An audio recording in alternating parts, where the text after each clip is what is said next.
ठीक है, उदय सिंह। उदय सिंह पे क्या टावर तो बना ही यार, लोग हैं भी खूब ही, लेकिन आपका 3 पढ़ा था, कितनी 3। पहली, दूसरी और तीसरी। पहली है जयवंता बाई,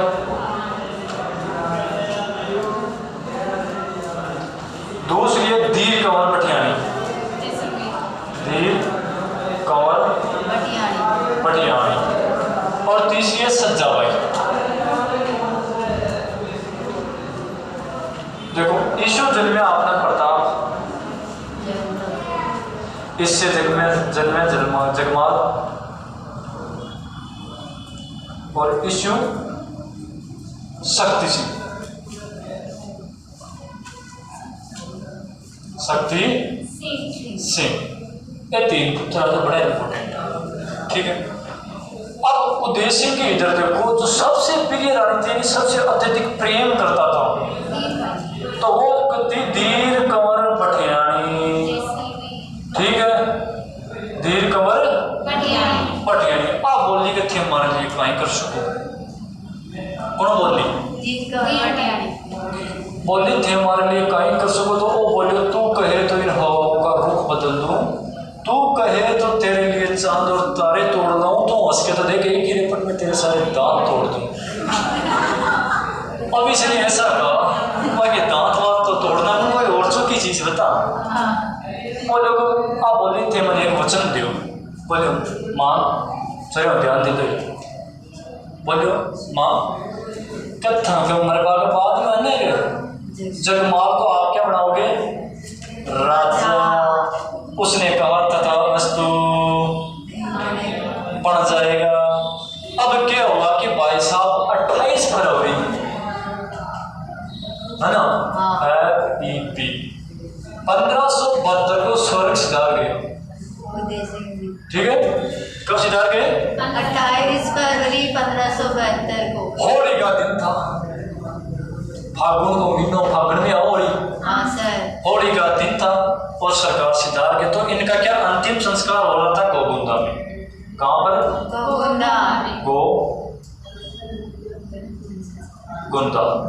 गोगुंदा में क्या होता है इनका अंतिम संस्कार, ठीक है। इनका गोगुंदा में अंतिम संस्कार होता तो मेवाड़ के अंदर एक पड़ता है कि जो अगला राणा बनेगा वो दाह संस्कार में नहीं जाएगा, यानी जो मेवाड़ को अगला कोई भी राजा अगर वो राणा बनेगा तो वो दाह संस्कार में नहीं जाएगा। इधर देखो, इसके दाह संस्कार में कौन कौन थे? शक्ति सिंह भी था, जगमाल नहीं था, राणा प्रताप भी था।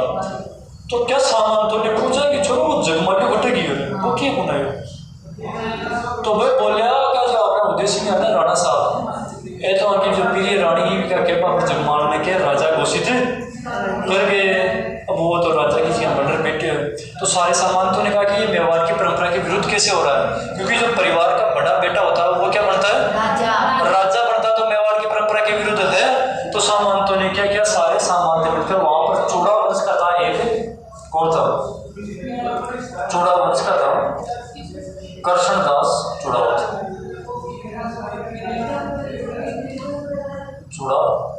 क्योंकि ये तय करते थे कि जो मेवाड़ का राजा कौन बनेगा। तो सारे कृष्णदास चूड़ावत के पास फिर कहा कि देखो, एक तो आपने जो सबसे बड़ो भारत को दुश्मन है अकबर, वो माता पर खड़ो है, और दूसरो घर खड़े सो है। तो कृष्णदास चूड़ावत ने क्या किया, वहीं पर महाराणा प्रताप की कमर पर तलवार बांधकर क्या किया, राज्य अभिषेक लिए लो भाई कर दिया, राज्य अभिषेक। यहाँ तक कोई प्रॉब्लम है? अब आ जाता हूँ राणा के पास। देखो, इसका राज्य शासन काल था 1572 से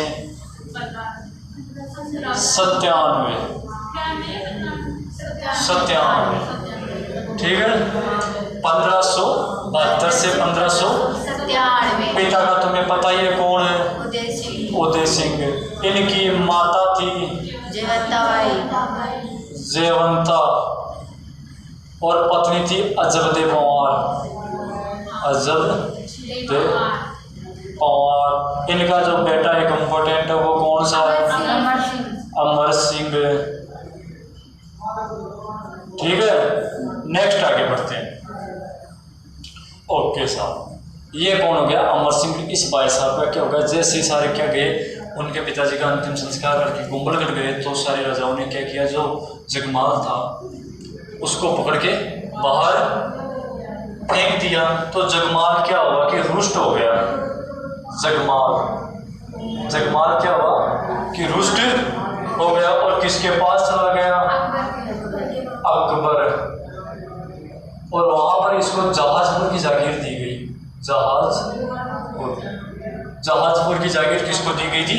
अकबर को। और फिर लास्ट में शायद 1582 के लम्स में इसकी मृत्यु हो जाती है, इसके साले के साथ सिरोही का जो जागीर थी वहां पर युद्ध करते हुए। ठीक है, ये पूछा जा सकता है कि भाई जगमाल को अकबर ने कौन सी जागीरी दी थी? तो जहाजपुर की जागीर। इतना समझ में आ गया। चलो अब देखो, जैसे अकबर सोनी प्रताप राजा बना, सबसे पहले हम इसका गुरु देख लेते हैं। इसका गुरु है राघवचार्य। ठीक है, जो शस्त्र गुरु था वो था जयमल राठौड़। कौन था? जयमल राठौड़। कौन था? जयमल राठौड़। ये कौन था? इसका शस्त्र गुरु। समझ में आ गया?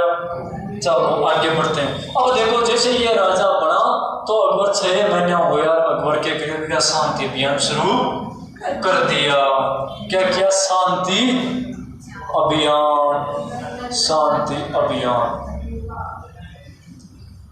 देखो 4 आया,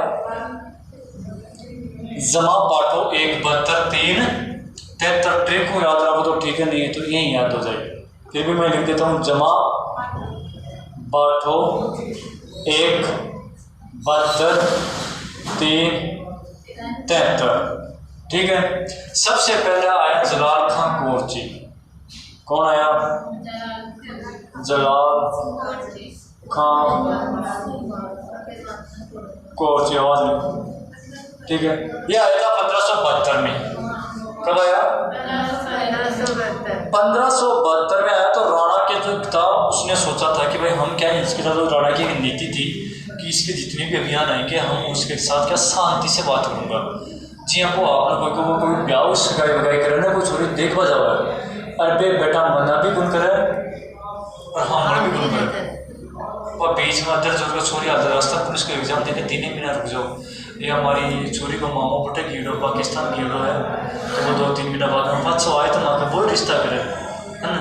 तो न तो मना कर न हाँ कर। तो राणा ने बस यही टेक्निक अपनाई थी। इसमें जलाल का कोरची आया, इससे मीठी मीठी बातें की, इसको ना तो मना किया और ना हाँ किया। सेकंड आता अपना कौन सा? मान सिंह। ठीक है, ये आ रहा था इधर से, अपने निचले साइड से आ रहा था। तो इसको क्या राणा ने अकबर ने संदेश भिजवाया कि भाई तू राणा के पास है जा और अपना जो शांति अभियान है उसके तहत उसको समझा कि इसके क्या लाभ और क्या हानि है। ठीक है, मान सिंह गया तो कहा जाता है कि मान सिंह और राणा की कहाँ पर मुलाकात हुई थी? उदय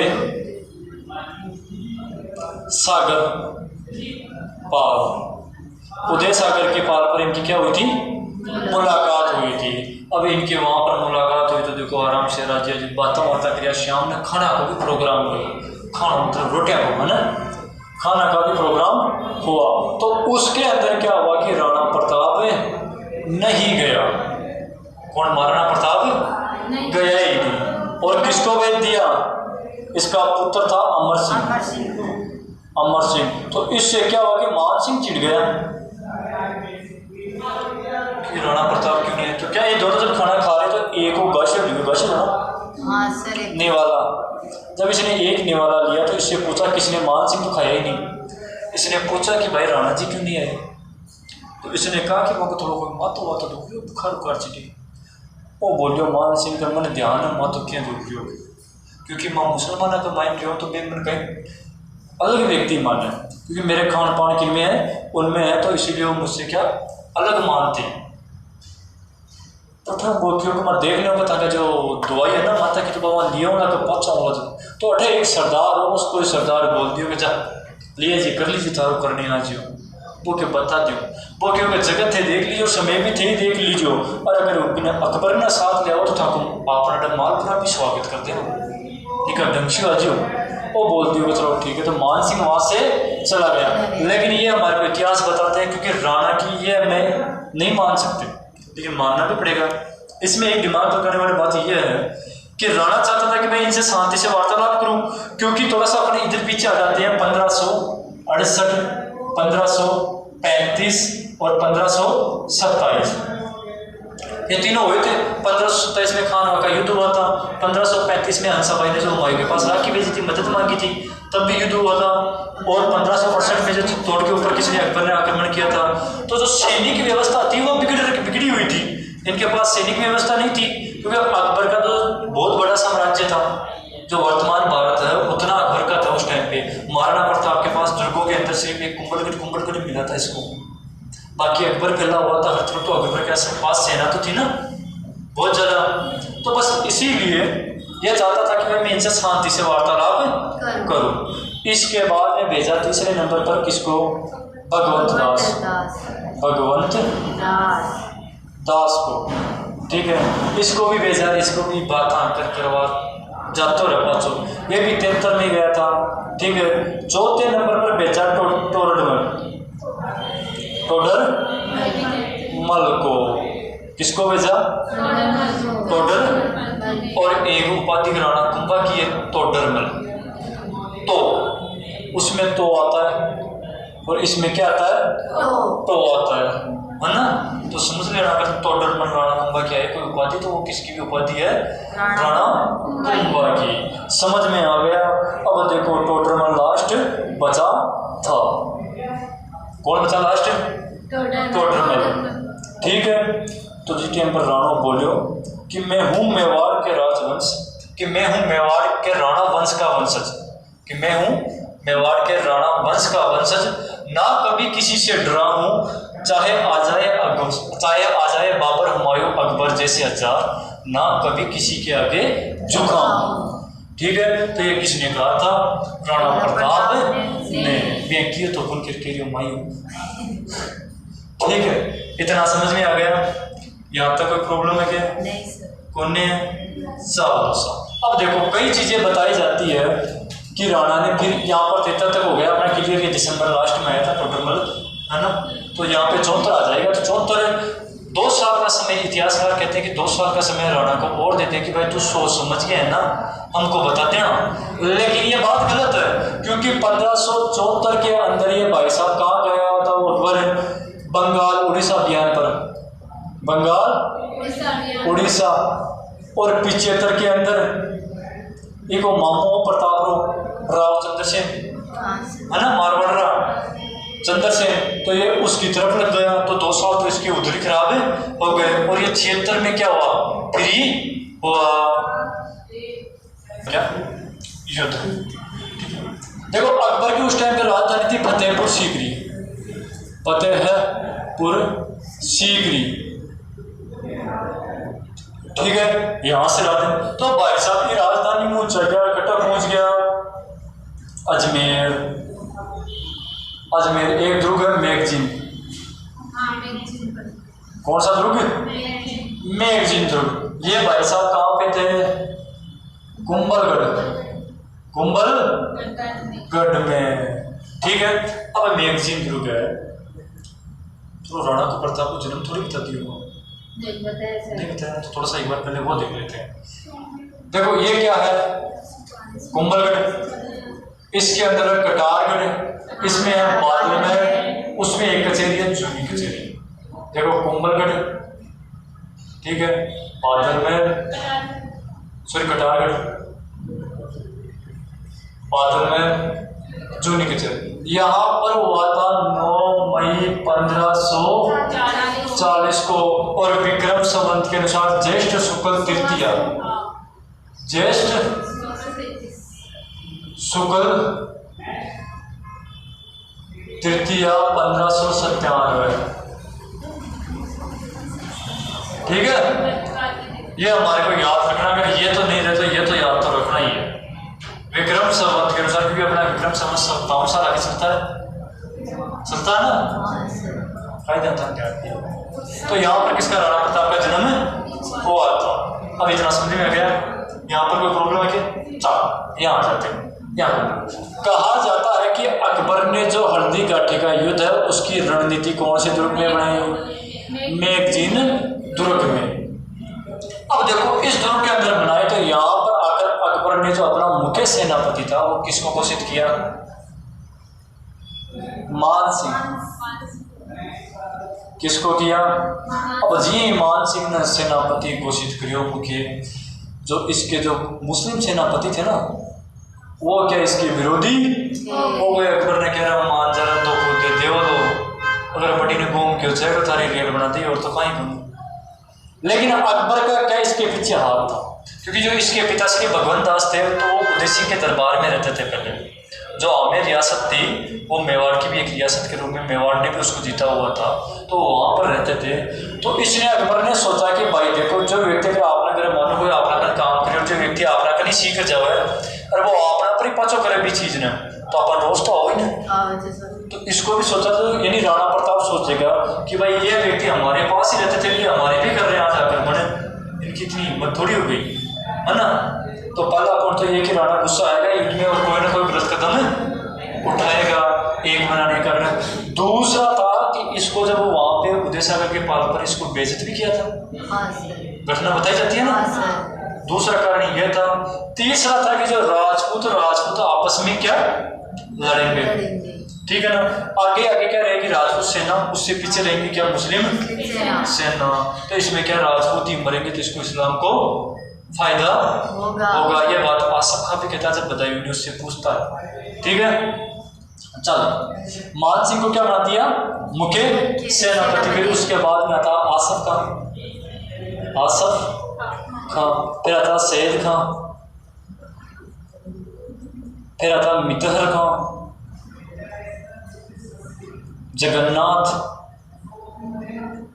कचावा, ठीक है। तो ये वैसे सेनापति को बोलते इसकी सेना के अंदर, लेकिन जो मोस्ट है हम वही पढ़ेंगे। इधर भाई साहब ने कहाँ पर रणनीति बनाई, कोमलगढ़ में, ठीक है। जो इसका मुख्य सेनापति वो एक मुस्लिम था।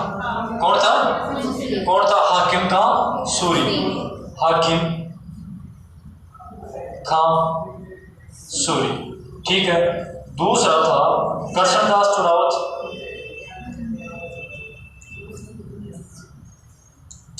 और कृष्णदास चुड़ावत है। तीसरा था भामासा, चौथा ताराचंद भामासा का भाई, ठीक है। पांचवा था जाला सुरभीम पूंजा,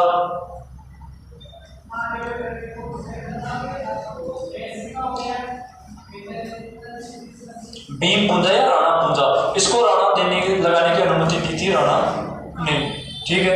छठा था जाला बीता। ये हो गया क्या इसकी तरफ से, ये हो गए इसकी तरफ से। इसकी तरफ से एक व्यक्ति और था जिसने हल्दी घाटी का आंखों देखा हाल लिखा था, बदायूनी। कौन था, बदायूनी एक ऐसा कविता जिसने पक्षपात नहीं किया था। उसने जो हल्दी घाटी का आंखों देखा हाल था वो सारा का सारा लिखा था। ये समझ में आ गया इतना, ठीक है। यहाँ तक कोई प्रॉब्लम कौन है, चलो ले आओ हल्दी घाटी, चलो ठीक है। मांडल गढ़ में पहुंच गया और वहां पर इसने 2 माह तक पड़ाव डाला। क्या डाला, यानी 2 माह तक वहां। जब इसको पता चला तो ये भाई साहब भी कोमलगढ़ से निकलकर कहाँ गए, गोगुंदा। कहाँ गए, गोगुंदा। अब देखो इसका कारण था यहाँ पे 2 महीने तक पड़ाव डालने का। एक तो कि अगर राणा को पता लग जाए कि सेना आ गई तो वो वैसे ही मान ले। दूसरा था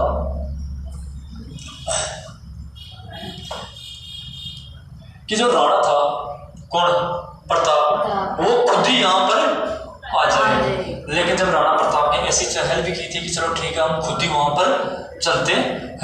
तो राणा किसने, प्रताप ने कहा गोगुंदा में आके हुआ था, इसको पता लग गया मांडलगढ़ में आया था अपने भी गोगुंदा में। तो राणा ने अपने सामंतों से कहा कि चलो उनको मांडलगढ़ में छड़ डालते हैं।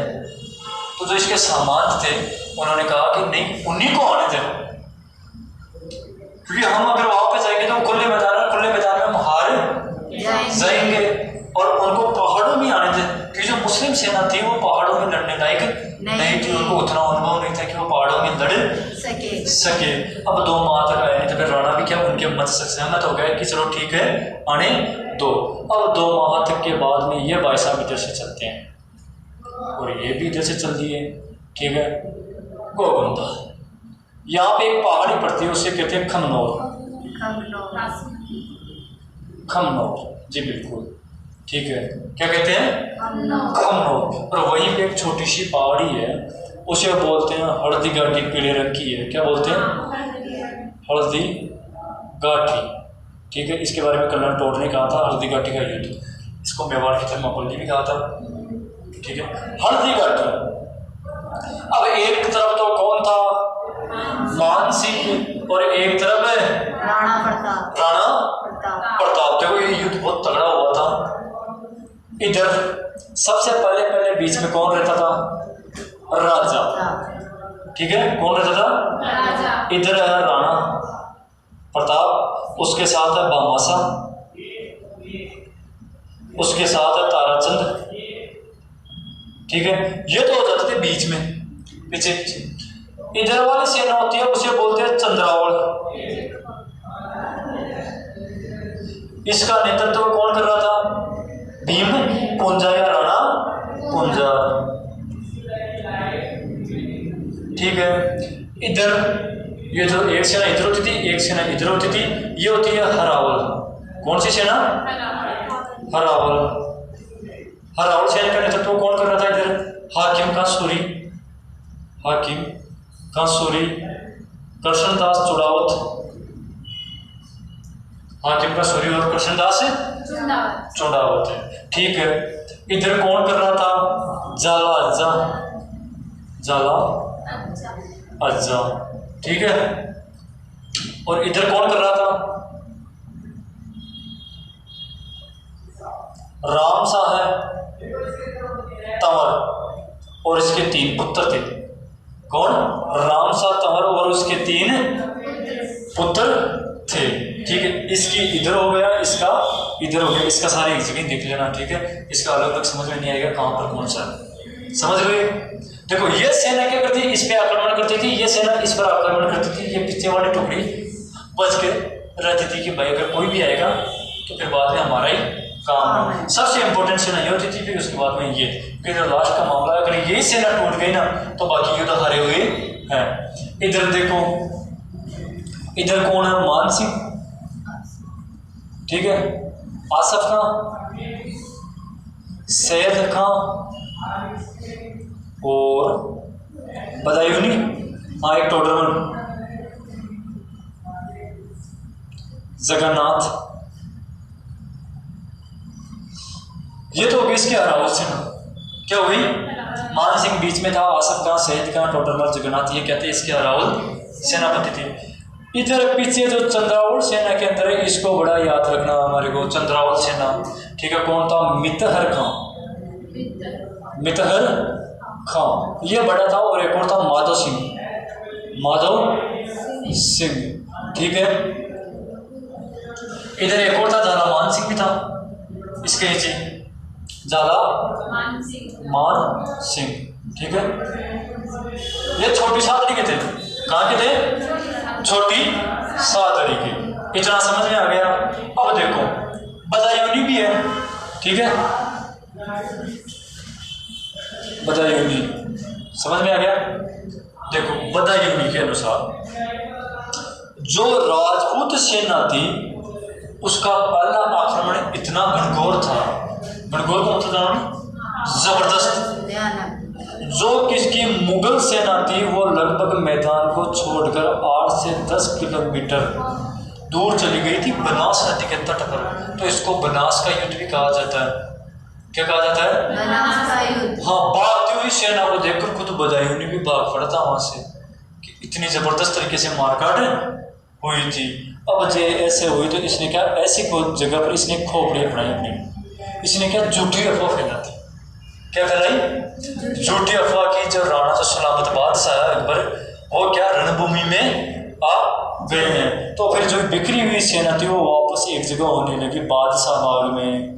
बादशाह बाग कहाँ पर? बादशाह बाग में। इतना समझ में आ गया? यहाँ तो कोई समस्या क्या नहीं है?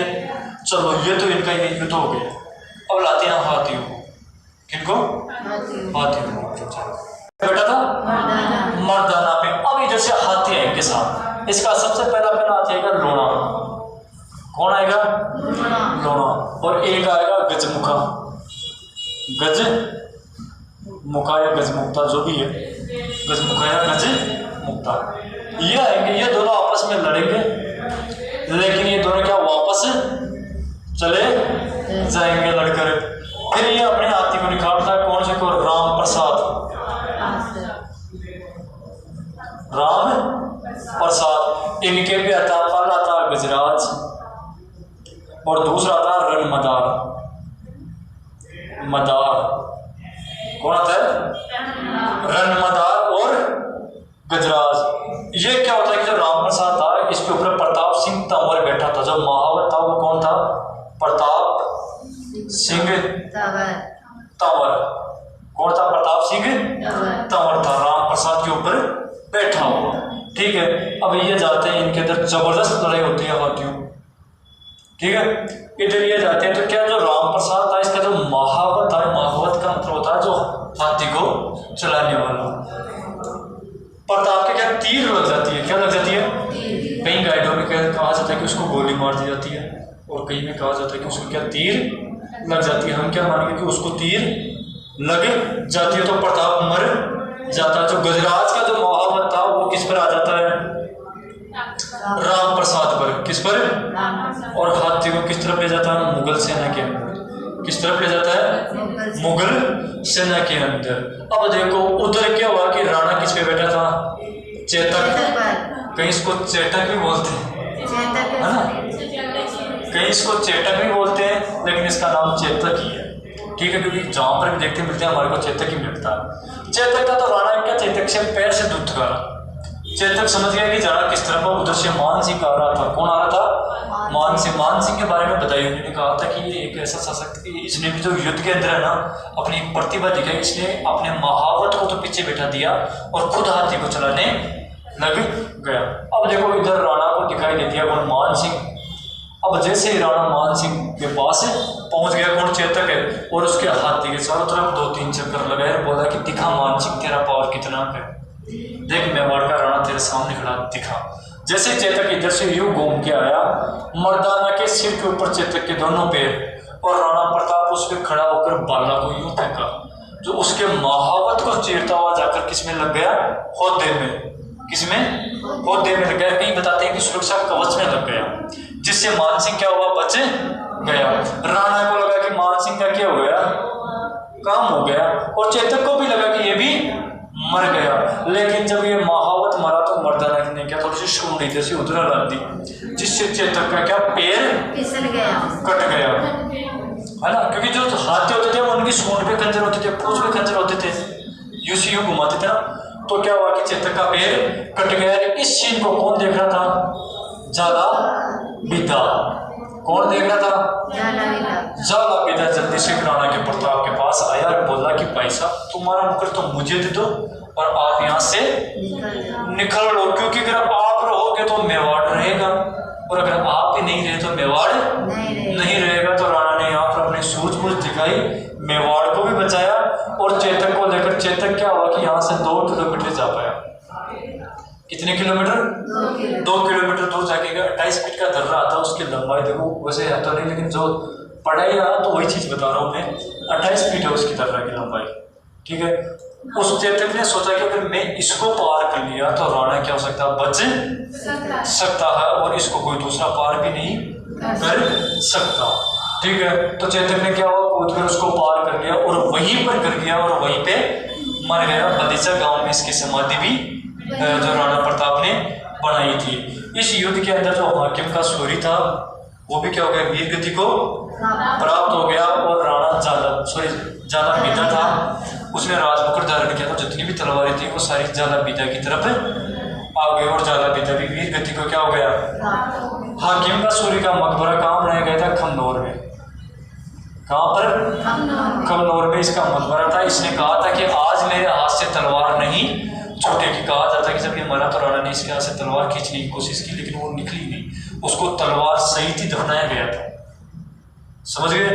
ओके।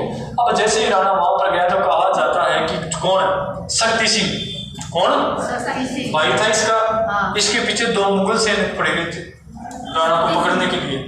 लेकिन शक्ति सिंह ने पीछे से जाकर उनको क्या कर दिया, मार दिया। और राणा को देखकर बोला, और नीले घोड़े रा सवार हमारा मेवाड़ी सरदार। यो देखते ही राणा जब पीछे घूम के देखा, जब राणा विलाप कर रहे थे चेतक मर गया था, तो जो पीछे मुड़कर घूम के देखा तो उसको उसका भाई है, तो भाई ने क्या उसके पैरों में क्या दिए, अरे प्रणाम, यानी पैर पकड़ के उसने माफी मांग लिए। ये हमें अमर काव्य वंशावली से पता लगता है। किससे लगता है, अमर काव्य वंशावली से पता लगता है कि भाई शक्ति सिंह उसके पास गया था, उसके पैर छू के उसने क्या माफी मांगी थी और राणा संगा ने उसको गले से लगा लिया था। ठीक है साहब, इतना समझ में आ गया, आगे आगे। ओके, 1 मिनट के अनुसार निर्णायक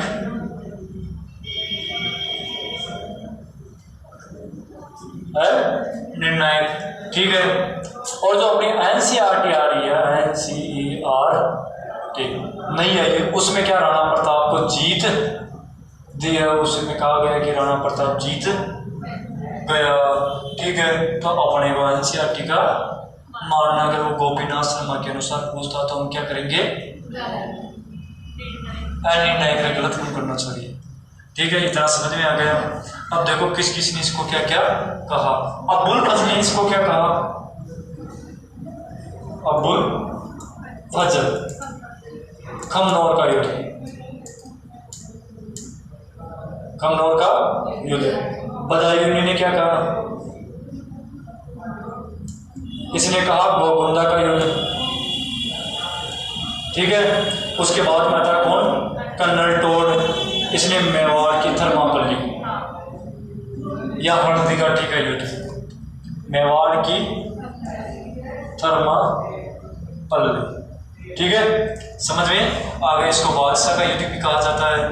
और ये जो युद्ध हुआ था इसको रक्त तलाई का युद्ध भी कहा जाता है, क्योंकि ये लड़ते लड़ते एक जगह भी पहुंच गए थे, रक्त तलाई के पास, रक्त तलाई, तो इसको रक्त तलाई का युद्ध भी कहा जाता है, बादशाह का युद्ध कहा जाता है, खमनौर का युद्ध कहा जाता है, बनास का युद्ध भी कहा जाता है। तो यहाँ तो कोई समस्या है नहीं है, साल 2 साल, ये बढ़िया है, ये हो गया।